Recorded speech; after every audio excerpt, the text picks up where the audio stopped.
नमस्कार साथियों, प्रताप क्लासेस के यूट्यूब प्लेटफॉर्म पर आप सभी का हार्दिक स्वागत है। फिर से हम बात करेंगे फर्स्ट ग्रेड स्कूल व्याख्याता परीक्षा 2025 के लिए। भारतीय इतिहास के अंदर टॉपिक्स हैं आपके राष्ट्रीय आंदोलन विशेष से संबंधित। तो आज हमारा टॉपिक रहेगा पंडित जवाहरलाल नेहरू जी के बारे में, जो हम आरबीएसई बुक क्लास 11 के बारे में अच्छे तरीके से चर्चा कर रहे थे। सभी साथी वीडियो को लाइक करें, शेयर करें और चैनल पर नए हैं तो चैनल को सब्सक्राइब कर लें और बेल आइकन का घंटा दबाएं ताकि हम जैसे वीडियो अपलोड करें आपके पास पहुंच पाएगा। तो बात करेंगे आज इस बुक में पंडित जवाहरलाल नेहरू जी के बारे में क्या दिया हुआ है और हमारे एग्जाम के लिए क्या इंपॉर्टेंट होने वाला है। तो बात करते हैं हम पंडित जवाहरलाल नेहरू जी के बारे में। देखिए अच्छे तरीके से पढ़ेंगे हम क्या हमारे एग्जाम के लिए इंपॉर्टेंट होने वाला है।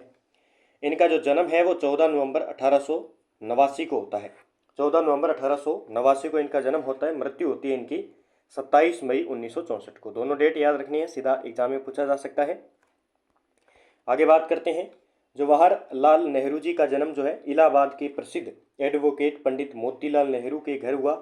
प्रारंभिक शिक्षा अंग्रेज शिक्षकों द्वारा घर पर ही हुई। 1905 में स्कूली शिक्षा इंग्लैंड के हेरो के प्रसिद्ध पब्लिक स्कूल में हुई और उसके बाद की शिक्षा कैम्ब्रिज और वकालत की शिक्षा लंदन के इनर टेम्पल से 1912 में पूरी की। विद्यार्थी काल में उनका विभिन्न समाजवादी विचारकों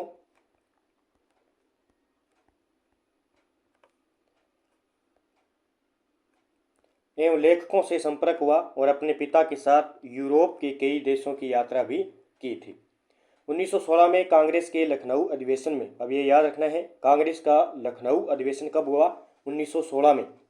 महात्मा गांधी के संपर्क में आने के बाद उसके साथ संबंध निरंतर प्रगाढ़ होते गए। वे पूरे स्वतंत्रता आंदोलन में कांग्रेस की योजना से कार्य करते रहे। 1929 में लाहौर अधिवेशन में अध्यक्ष के रूप में पूर्ण स्वतंत्रता का शंखनाद किया। तो अब ये भी याद रखना है कि लाहौर अधिवेशन के अध्यक्ष भी रहे पंडित जवाहरलाल नेहरू। ये हुआ कब था? 1929 में। और कांग्रेस के लखनऊ अधिवेशन कब हुआ था? 1916 में, जहाँ पे ये महात्मा गांधी के संपर्क में आए और फिर धीरे धीरे जो है कांग्रेस की योजना के अंदर शामिल होने लगे। उसके बाद में 1946 में अंतरिम सरकार में मुखिया के रूप में 1946 में अंतरिम सरकार में मुखिया के रूप में वह आज़ाद भारत के प्रथम प्रधानमंत्री के रूप में देश का नेतृत्व प्रदान किया। संविधान निर्माण में भी उनकी महत्वपूर्ण भूमिका रही है। ये याद रखना है, अंतरिम सरकार के ये जो है मुखिया रहे थे। 1946 में अंतरिम सरकार का जो निर्माण किया गया था और भारत के प्रथम क्या रहे थे? प्रधानमंत्री भी हैं। ठीक है, ये आपको दोनों चीज़ें इनकी याद रखनी है। लाहौर अधिवेशन में अध्यक्ष रहे थे 1929 में और पहले हमने बात की थी उसकी। उनके जीवन पर उनके प्रारंभिक गुरु टी.एफ. ब्रुक्स के प्रभाव से अध्ययन के प्रति गहरी रुचि जागृत हुई। विभिन्न देशों की यात्राओं से उनके लोकतांत्रिक समाजवादी विचार सुदृढ़ हुए, जो इनके असंख्य लेखों, रचनाओं, पत्रों और भाषणों में बिखर पड़े हैं। तो इनके गुरु का नाम आपसे पूछा जा सकता है कि इनके पंडित जवाहरलाल नेहरू जी के गुरु का क्या नाम था? टी.एफ. ब्रुक्स। ये आपको अच्छी तरीके से याद रखना है। ठीक है, उसके बाद में हम बात करते हैं प्रमुख इनकी रचनाएं क्या हैं जो एग्जाम की दृष्टि से महत्वपूर्ण होने वाली है। डिस्कवरी ऑफ इंडिया 1946 में लिखी, एन ऑटोबायोग्राफी 1936 में लिखी व विश्व इतिहास की झलक 1939 में लिखी। तीनों पुस्तकें अच्छी तरीके से याद रखें रचनाएं आपको। डिस्कवरी ऑफ इंडिया 1946 में, एन ऑटोबायोग्राफी लिखी थी 1936 में और विश्व इतिहास की झलक ये 1939 में लिखी थी। ये डेट आपको अच्छी तरीके से याद रखनी है, तो ये हमारे एग्जाम के लिए महत्वपूर्ण हो जाता है।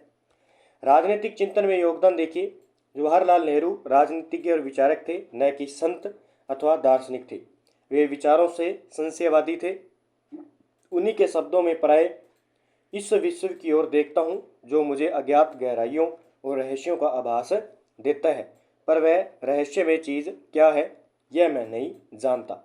मैं उसे ईश्वर नहीं कहता क्योंकि ईश्वर का बहुत कुछ अर्थ ऐसा है जिसमें मेरा विश्वास नहीं है। बौद्धिक दृष्टि से अद्वैतवादी विचारधारा का समर्थन करता हूँ और वेदांत के अद्वैत की ओर से मेरा आकर्षण है। ठीक है, ये इनका कहना है। आगे देखिए, नेहरू का राष्ट्रवाद। जवाहरलाल नेहरू उदारवादी राष्ट्रवाद के समर्थक थे। उन्होंने देश को संतुलित, संयमशील व आदर्शवादी राष्ट्र मार्ग पर चलने की प्रेरणा दी। उनके अनुसार मातृभूमि के प्रति भावनात्मक संबंध ही राष्ट्रीयता है। राष्ट्रवाद विविधता में एकता और अतीत की परंपराओं उपाविधियों और अनुभवों की सामूहिक स्मृति है। ठीक है, आगे देखिए। नेहरू के राष्ट्रवाद को निम्नानुसार समझा जा सकता है। राष्ट्र के उदार व संतुलित स्वरूप का समर्थन। राष्ट्रवाद देश के इतिहास को जीवन शक्ति और विकास का मार्ग प्रदान करती है, लेकिन जब व्यक्ति अपने देश को विश्व के अन्य देशों से अलग समझता है तो उग्रता पनपने लगती है। यह अंतर्राष्ट्रीय दृष्टिकोण से अनुचित है। ठीक है, आगे देखिए। राष्ट्रवाद के भावनात्मक पक्ष का समर्थन। नेहरू के अनुसार राष्ट्रवाद अतीत की उपलब्धियों, परंपराओं और अनुभवों की सामूहिक स्मृति है। राष्ट्रवाद जितना शक्तिशाली आज है उतना पहले कभी नहीं रहा। जब भी कोई संकट आया है, राष्ट्रवादी भावनाएं उतनी प्रबल हुई है। लोगों ने अपनी परंपराओं से शक्ति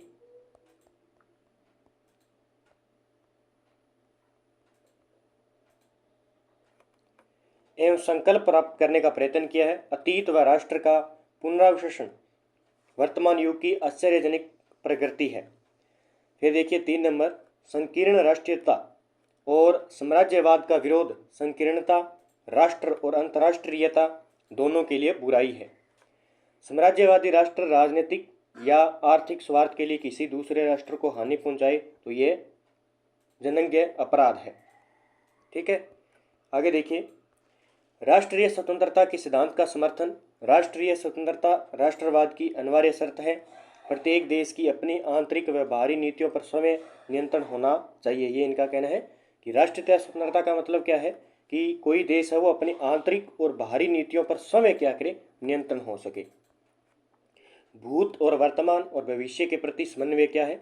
हम अतीत की बुराइयों को त्यागें, अच्छाइयों पर गर्व करें, सुनहरे भविष्य के निर्माण के लिए वर्तमान में इसे प्रेरक शक्ति के रूप में ग्रहण करें और समर्थ ज्ञान बनकर भविष्य की संभावनाओं के साथ समन्वय करें, स्थापित करें। धर्मनिरपेक्ष राष्ट्रवाद यानी पथ निरपेक्ष राष्ट्रवाद की बात करें। नेहरू जी, दयानंद और महर्षि अरविंद, बाल गंगाधर तिलक इत्यादि की धार्मिक राष्ट्रवाद की धारणा से न केवल असहमत थे बल्कि उसका पुरजोर विरोध भी करते थे। वे पक्के धर्मनिरपेक्षवादी थे और उन्हें किसी भी प्रकार की सांप्रदायिकता स्वीकार्य नहीं थी। अतः उनका राष्ट्रवाद सही अर्थों में रचनात्मक राष्ट्रवाद है। ठीक है, ये जो नेहरू जी का कहना है। 7 नंबर, लोक शक्ति पर आधारित राष्ट्रवाद। नेहरू जी के मतानुसार यहाँ की धरती, पहाड़, जंगल, नदी हम लोगों के लिए प्रिय हो सकती है, लेकिन जिस तत्व की पहचान होनी चाहिए वे है यहाँ के करोड़ों लोग। भारत माता की जय का तात्पर्य है लोगों की जय। भारत माता की जय मतलब भारत माता की जय का तात्पर्य क्या है कि लोगों की जय। तुम ही भारत माता का अंश हो, एक तरह से तुम सबका संगठित स्वरूप यही भारत माता है। ये कथन भी आपको याद रखना चाहिए। फिर देखिए नेहरू का अंतर्राष्ट्रीयवाद और विश्व शांति के बारे में देखिए। नेहरू के अंतर्राष्ट्रवाद का आधार भारत की गौरवशाली परंपरा यानी वसुधैव कुटुंबक है। नेहरू के अनुसार राष्ट्रवाद और अंतर्राष्ट्रीयवाद एक दूसरे के पूरक व सहायक हैं। ये कथन हो सकता है सीधे के सीधे एग्जाम में, सेकंड ग्रेड में आपसे पूछ ले, रीट में पूछ ले, कोई भी एग्जाम है फर्स्ट ग्रेड में पूछ ले।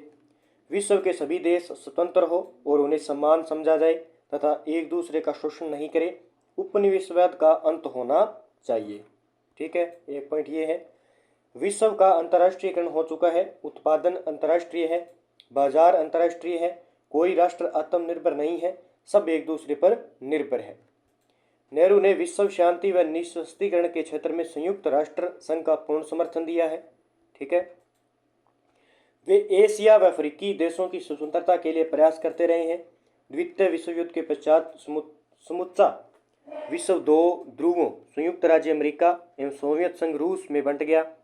तब नेहरू जी ने यूगोस्लाविया के मार्शल टिटो व मिस्र के कर्नल नासिर के साथ मिलकर गुट निरपेक्ष मार्ग का नेतृत्व किया था। तो ये भी याद रखना है, ये गुट निरपेक्ष आंदोलन के सदस्य भी थे। तो यूगोस्लाविया के थे मार्शल टिटो और मिस्र के थे अपने कर्नल नासिर के साथ में क्या किया, गुट निरपेक्ष आंदोलन यानी मार्ग अपनाया।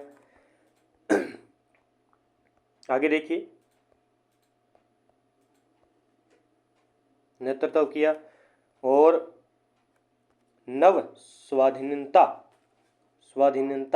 प्राप्त देशों को अपनी आज़ादी को सुनिश्चित करने की दिशा दिखाई। यह विश्व में स्वतंत्रता, न्याय, सत्य का समर्थन, साम्राज्यवाद, आक्रमण और शोषण के विरुद्ध की नीति है।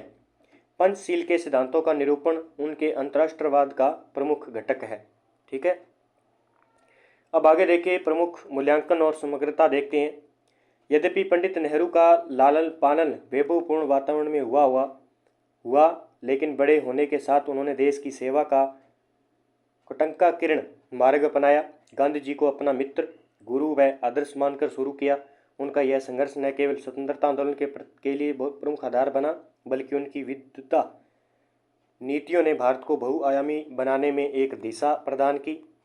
ठीक है, इस प्रकार जो है इनका कहना है। उसके बाद में हमारे एग्ज़ाम के लिए पॉइंटेड है, उनको हम बात करते हैं। और आगे देखिए, तो ये इतना जो था पंडित जवाहरलाल नेहरू जी के बारे में था, इस बुक के अंदर दिया। तो इस बुक के अंदर जो दिया था वो हम मेन जो है देखते हैं क्या हमारे लिए इम्पोर्टेंट है।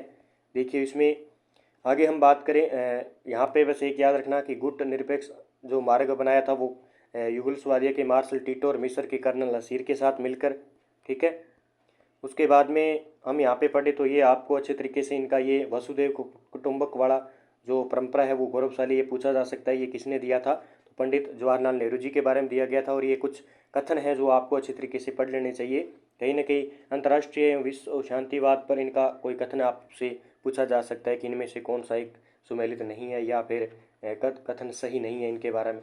और बाकी ये आपको याद रखनी है पॉइंट जो है इनके द्वारा दिए गए, और इनकी मृत्यु याद रखनी है और जन्म भी याद रखना है। और 1905 में स्कूली शिक्षा इंग्लैंड के हेरो के प्रसिद्ध पब्लिक स्कूल से इन्होंने की थी। इनके पिता का नाम याद रखना है, मोतीलाल नेहरू। ठीक है, तो कल हम बात करेंगे अगले टॉपिक पर। तब तक आप इसको अच्छे तरीके से देखें और पढ़ें। जय हिंद, जय भारत दोस्तों।